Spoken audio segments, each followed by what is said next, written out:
Euzu billahi mineşşeytanirracim. Bismillahirrahmanirrahim. Elhamdülillahi rabbil alamin. Ves salatu vesselamu ala rasulina Muhammed ve ala alihi ve ashabihi ecmaîn. Amma ba'd. Selamun aleyküm sayılı cemaat-i muslimin. Yüce Rabbimiz bu mübarek günde yapacak dualarımızı, ibadetlerimizi en güzel şekilde kabul ve makbul eylesin inşallah.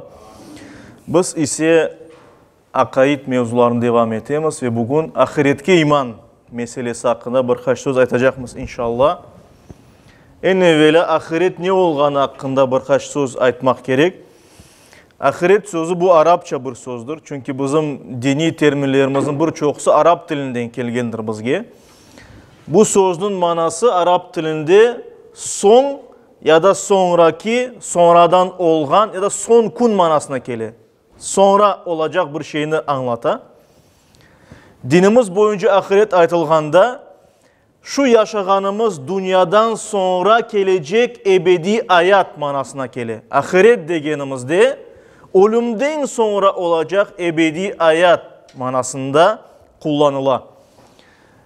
Daha da böyle açıklap aytsak, büyük meleklerden İsrafil aleyhisselamın Allah'ın emrinin sur degen bir aletke üflemesinin başlayacak ebedi bir hayattır. Ölümden sonra herkes dirilecek, Allah katında hesap verecek ve hesabına göre günahları çok olsa cehennemge varacak, anda cezasını görecek, ya da imansız olsa cehennemge varacak ve anda ebedi kalacak. Ya da sevapları çokça olsa, kalan günahları Yüce Rabbimiz tarafından bağışlansa, böyle kimseler, müminler, Müslümanlar cennetke varacaklar. Yani cennette ve cehennemde ebedi olarak devam edecek hayatka biz ahiret aytamız ya da ahiret hayatı deyimiz. Mukaddes kitabımız Kur'an-ı Kerim'de ahiret sözü 110 kere tekrar etili, 110 kere geçi çok yerlerde aytıla onun hakkında ve hatta bu manaya kelgen başka sözler de kullanılıyor. Daha da ziyade aytacağımız. İki söz terkibi içinde kullanılan. Birincisi bu aytkanımız gibi el hayatul ahira. Yani sonradan kelgen hayat manasında. Sonradan kelgen hayat yani ölümden sonra olacak hayat, ebedi hayat manasında. Bunun aksi olarak Kur'an-ı Kerim'de el hayatu dünya deyip geçiyor. Yani en yakın hayatımız, yaşaganımız hayat manasına geliyor. Ona göre biz bu yaşaganımız hayatka dünya deyimiz. En yakın demek dünya. Ahiret ise sonradan olgan manasına geliyor.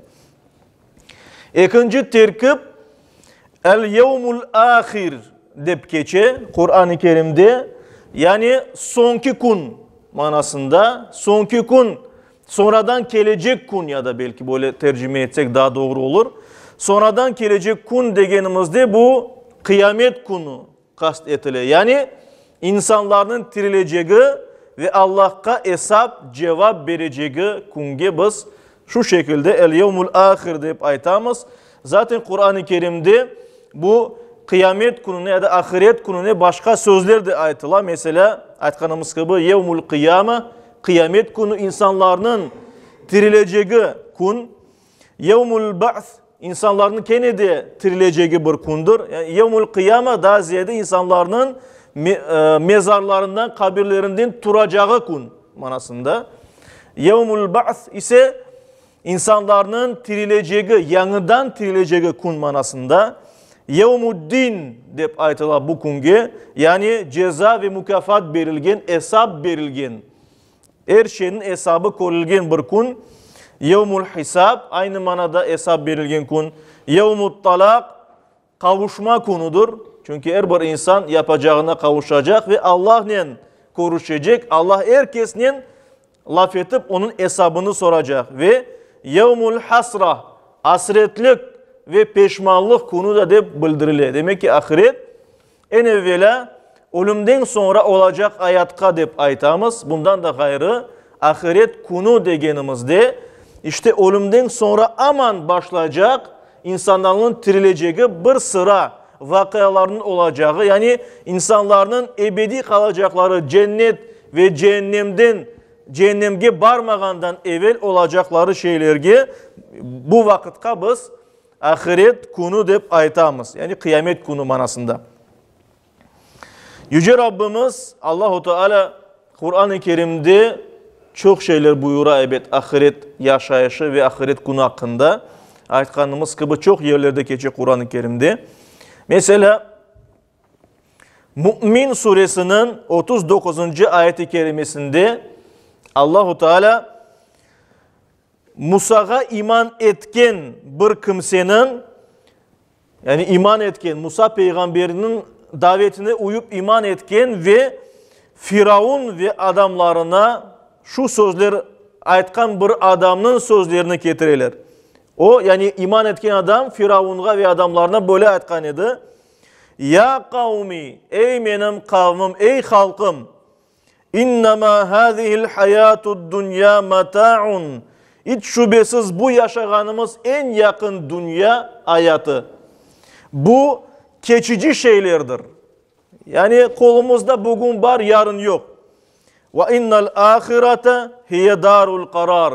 Ve hiç şüphesiz ahiret ise, bundan sonraki hayat ise o ebedi kalınacak bir yerdir. Devamlı kalacağımız asıl yurtumuzdur deyip buyurganı Kur'an-ı Kerim'de bizge anlatıla ve Allah-u Teala bizge böylece ahiretin esas olganını bildirir.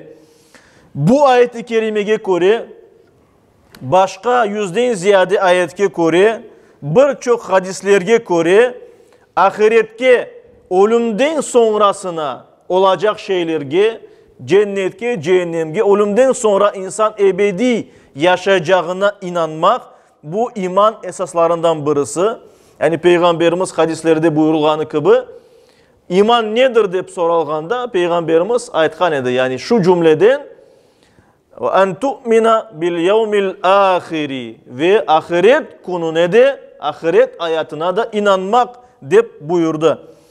Demek ki ahiret konuna ve ahiret hayatına inanmak bu farzdır.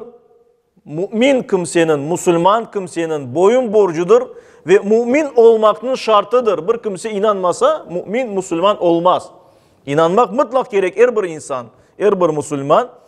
İnanmasa ki İslam'dan çıkar ve bir kimse bunu inkar etse dese ki yok öyle bir şey ya da Kur'an-ı Kerim'de anılgan bir şey yok bu ahirette öyle şey olmayacak dese dinden çıkar. Çünkü dinde belli olan kesen kes bilingen bir şeyini inkar etken ola. Ona göre biz Kur'an-ı Kerim'de ve Peygamberimiz bizge buyurulgan her şeyge iman etemiz, iman ettik, kabul ettik deyimiz. Nisa suresinin 136. ayet-i kerimesinde Yüce Rabbimiz Allahu Teala böyle buyura. Estaizu billah. وَمَنْ يَكْفُرْ بِاللّٰهِ Kim Allah'ını inkar etse, Allah'tan yüzünü çevirse, inanmasa, yani Allah'ın buyruklarını yerine getirmesi, vazgeçse, وَمَلَائِكَتِهِ Kim meleklerine inanmasa, وَكُتُبِهِ kitaplarına inanmasa, وَرُسُلِهِ ve peygamberlerine inanmasa, وَالْيَوْمِ الْآخِرِ ve ahiret gününe kim inanmasa, فَقَدْ ضَلَّ ضَلَالًا بَعِيدًا O yolunu tas tamam şaşırgandır. Doğru yoldan çıkan bir kimsedir. Yani İslam dininin yolundan çıkan bir kimsedir. İşte ona göre de hem ahiret gününe, hem ahiret yaşayışına, hem de aşağıda bundan sonra anlatacağımız her bir hususka bir mümin, bir Müslüman mutlak inanmak gerek. Çünkü bunlar hepsi Kur'an-ı Kerim'de, ayetlerde, Peygamberimizin sözlerinde, hadislerde anlatılmakta. Bu meseleyi anlatmadan evvel bunu kaydetmek gerek. Ahiretke iman, ölümden sonrasına iman, bu gayb olan şeyler içine girer. Gayb dediğimiz şey, insanlardan gizli olan şeyler demektir. Yani bir kimse ölümden sonra bu dünyaya kaytıp gelmedi. Ve ona göre bilmiyor. Bir kimse cennete, cehennemde olmadı. Sadece Peygamberimiz Muhammed Mustafa sallallahu aleyhi ve sellem'e Allah-u Teala cennet ve cehennemini gösterdi. Yani Peygamberimizin sözlerinden biz onu bilemiz. İsra ve Miraç mucizesi sırasında peygamberlerden gayrı, Allah bildirgen kişilerden gayrı bir kimse anda barıp gelmedi, görmedi, haberi yok. Ona göre de hem ahiret günü hakkında, hesap hakkında, cennetin olacağı, cehennemin olacağı, kim anda baracak, kim anda baracak, bunun hakkında bilgilerini biz Allah'tan bilemiz. Allah'tan bilemiz ve Allah bunu peygamberler yolundan bizlerge bildirir. İşte ona göre de Kur'an-ı Kerim'de ve hadislerde ahiret, ölümden sonrası nasıl olacağı anlatıla, ama biz onu tam olarak nasıl olacağını bilip olamayız. Yani bizler için Allah-u Teala bazı bir tasavvur beri anlata, böyle olacak. Bir tasavvurumuz olsun, anlayık ne olacak diye. Ama aslında gerçekten nasıl ve ne şekilde olacağını biz anlap olamayız, duyup olamayız ve düşünüp olamayız. Ve ona göre de ne kadar da biz Kur'an'dan, hadislerden okusak da anda görgenlerimiz bizge daha da ziyade korkunç veya daha ziyade güzel gelecek. Cehennem daha da korkunç, cennet daha da güzel gözümüzge gelecektir elbet. İşte buna göre de Yüce Rabbimiz Kur'an-ı Kerim'de ve Peygamberimiz arkalı bizge nasıl anlatkan olsa ölümden sonrasını, ahiretini biz öyle de inanamız. Öyle de inanmak gerekmez. Kayıt edilecek daha bir tane husus,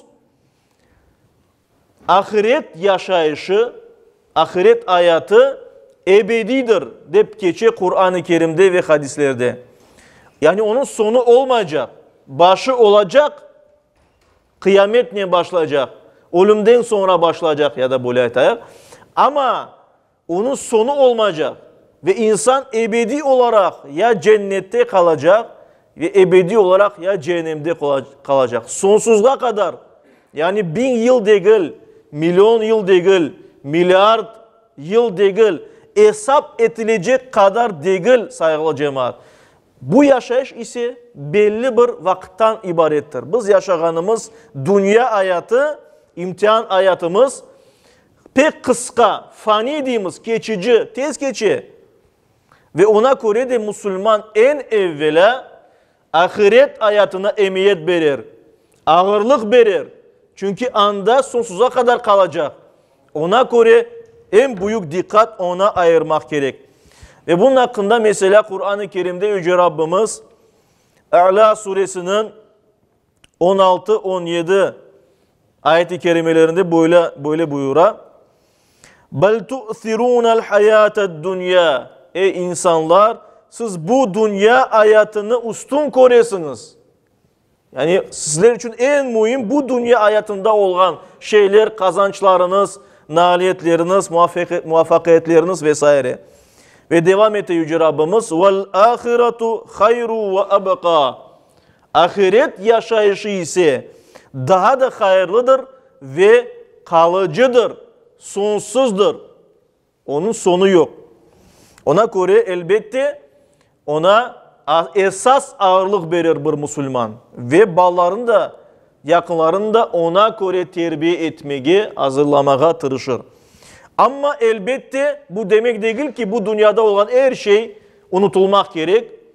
Ancak işte ibadetlerine kapılamız, bir şeye bakmayımız yok. Her bir insanın, her bir Müslümanın bu dünyada belli bir mesuliyetleri var. Korantasını bakmak gerek, ballarını bakmak gerek, cemaat işlerine koşulmak gerek, camilerine bakmak gerek, yardım etmek gerek vesaire.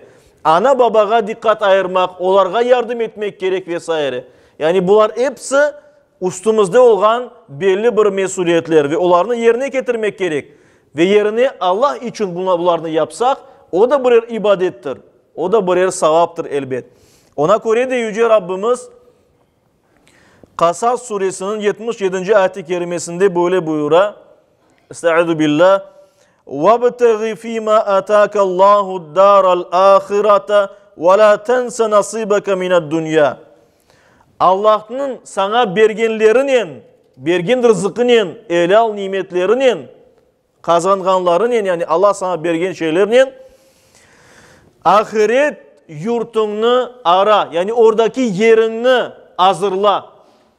Savap kazanıp Allah yolunda masraf edip kullanıp savap kazanarak cennetteki yerini hazırla. وَلَا تَنْسَ نَصِبِكَ مِنَ الدُّنْيَا Dünyadaki nasibini de dünyadaki sana Allah'ın vereceğini almağa ve kullanmağa da unutma de Allahu Teala. Çünkü Allahu Teala verdi mi hayırlı yolda onun kullanacağından elbette ki soracak.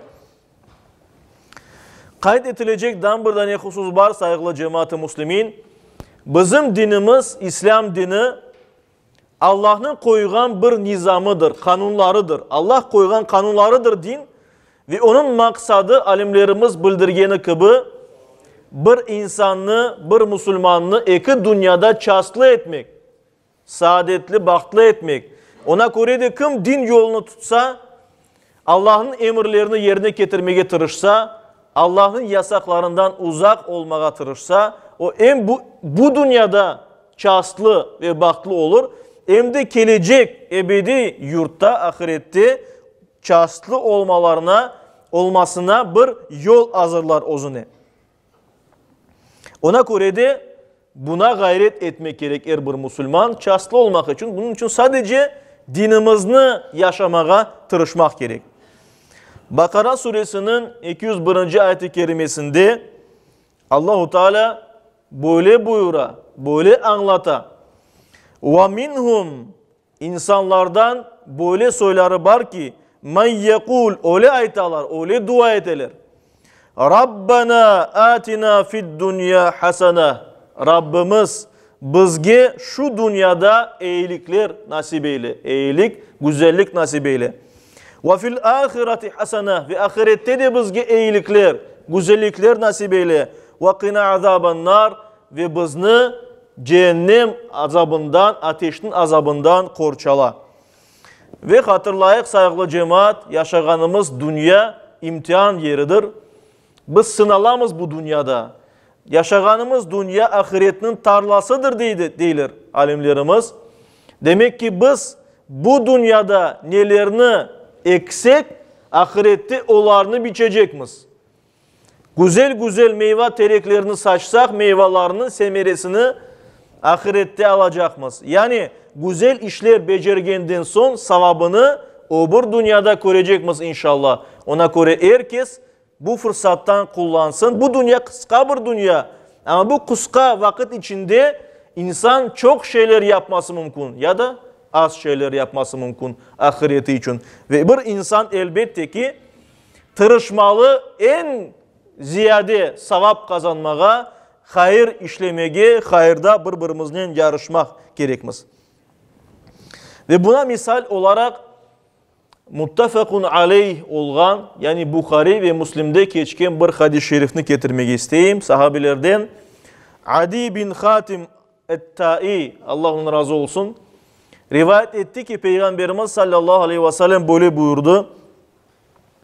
İttakun nar, ateşten korkunuz ve özünüzü korçalanız diye Peygamberimiz. Ateşten, cehennemden özünüzü korçalanız.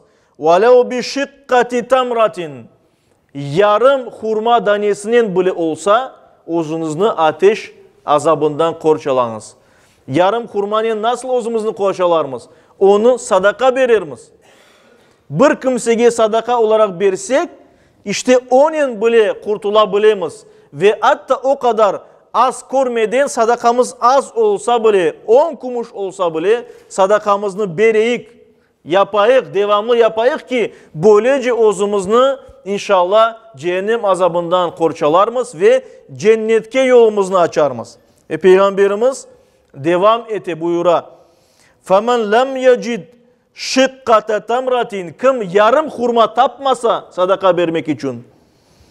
فَبِكَلِمَةٍ طَيِّبَةٍ o vakit güzel söz aytıp insanların gönüllerini alıp böylece sadaka işlesin de buyura. Aysa elbette hayırlı işler yapmaya mutlak tırışmak gerekmez.